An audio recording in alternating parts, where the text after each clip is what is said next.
Bagaimana ya Katia caranya anak didik kita menurut kepada kita.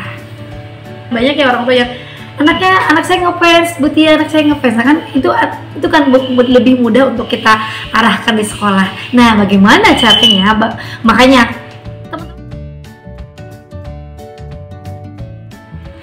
Assalamualaikum sahabat Quran. Assalamualaikum sahabat Quran.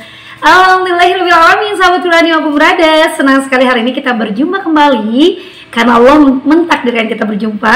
Dan yang baru kenal saya dan yang sudah kenal dengan saya, terima kasih banyak dan jangan lupa like, share, komen, dan subscribe.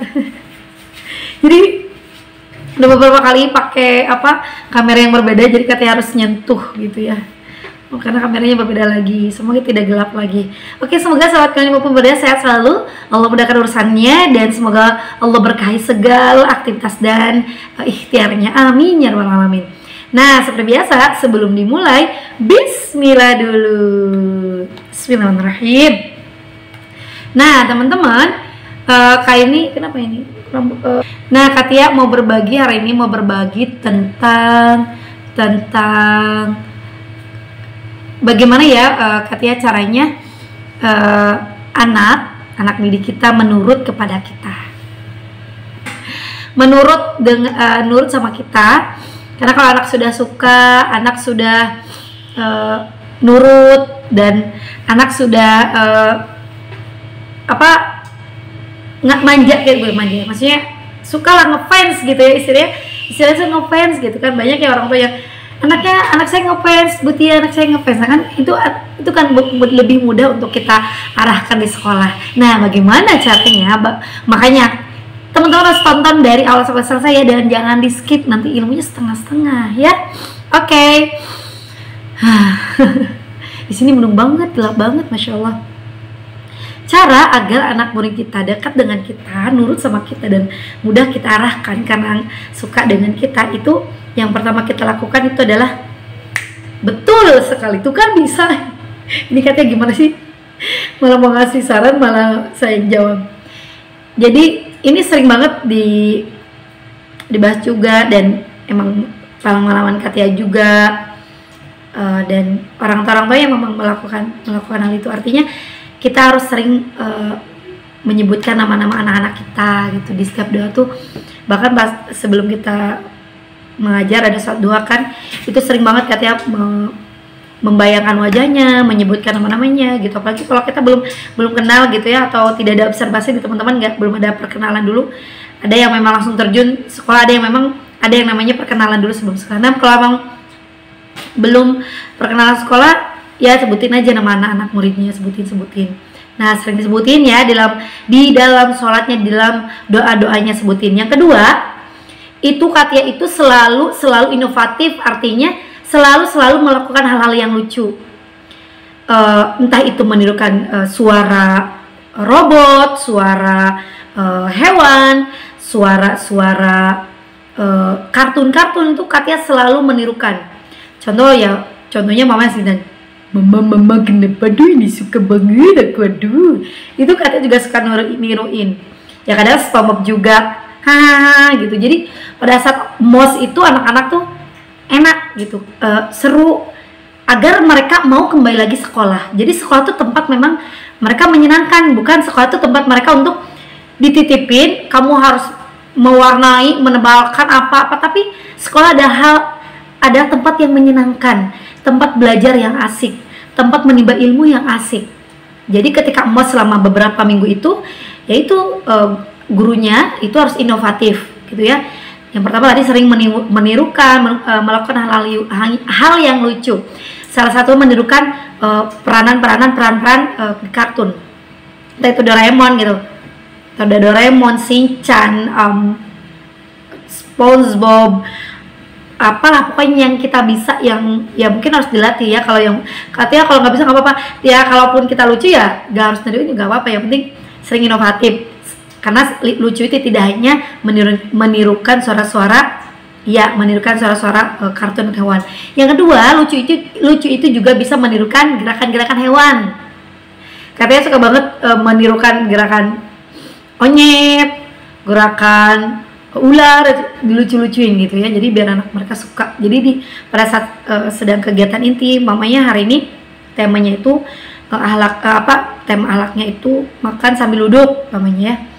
Itu katanya tuh suka menurunkan monyet aja kalau kita makannya sambil berdiri tuh nanti kenyonyet digituin lah. Pokoknya anak tuh suka banget gitu ya. Nah itu di mos-mos. Kemudian pertama kita sering menyebutkan di setiap sujud dan sholat kita. Kedua, kita harus melakukan sesuatu inovatif yaitu sesuatu yang lucu, menirukan dan juga menirukan suara atau menirukan gaya. Dan yang ketiga, selalu banyak tepuk-tepuk atau nyanyian. Tepuk-tepuknya selalu dikasih tepukan yang seru. Bu guru juga banyak, tapi kadang saking banyaknya tepukan itu, bu guru itu suka lupa. Oh iya, makanya ada juga mungkin ya di video katanya, oh iya aku dulu pernah ada tepuk ini katanya, ya Allah, agak saking gak dipakai lagi lupa lagi gitu kan. Apalagi kalau kita ada di Himpaudi atau GTK atau IGRA kan selalu ada tepuk baru. Jadi yang lamanya suka lupa, tapi pas kita ngedenger lagi, oh iya ya Allah itu karena tepuk baru. Karena saya pengalaman saya juga, oh iya tepuk ini kan udah ya Allah sampai lupa gitu ya. Dan mungkin tepuk yang saya masih kecil itu kan masih kepake.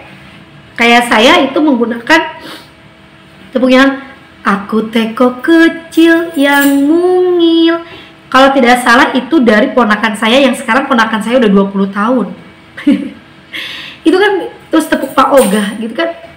Ya bisa dipakai lagi dan hal-hal yang lucu. Tepuk badut gitu, itu di mos-mos pertama tuh harus menyenangkan gitu ya.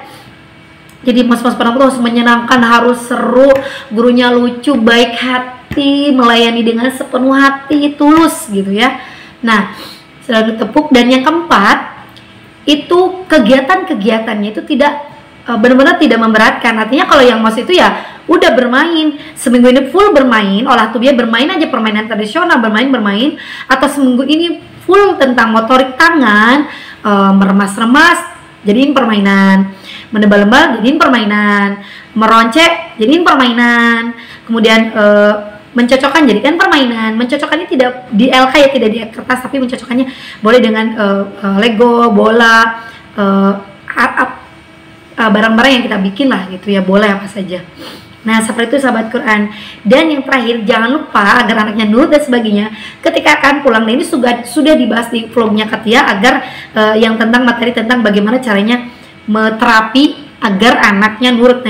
Nah jangan lupa pulangnya itu dipeluk, kasih tos, dipeluk, senyum, Butia sayang banget sama Dika, Butia sayang banget sama, pokoknya tos, peluk, bilang sayang, tos, peluk, bilang sayang. Nah, dan nanti pas dadah assalamualaikum, doa dalam hati nih yang paling. Nah, soleh Allah, semua solihkan, obat tunairat. Kok nama itu ya sahabat kalian ya. Jangan lupa jadinya Kak Tia itu lagi nih. Yang pertama jangan lupa sebutin nama, bayangkan wajahnya di setiap sujud dan doanya. Yang kedua selalu inovatif dengan menurunkan suara atau gaya. Yang ketiga selalu tepuk-tepuk yang seru, tepuk yang baru, tepuk-tepuk yang lucu. Dan yang keempat jangan lupa memberikan pelukan ya, pelukan, tos, dipeluk, dan doa ya, bilang sayang gitu ya. Itu sahabat kalian maupun pada, semoga bermanfaat, semoga sahabat Quran dimudahkan segala urusannya oleh Allah. Sahabat Quran juga rezekinya lancar, pokoknya mempunyai anak-anak dan orang tua yang baik. Tidak hanya anaknya yang solih, yang baik, tapi orang tuanya juga baik, solih dan pro dengan kita. Belajar dengan semangat. Itu saja, kita tutup ya.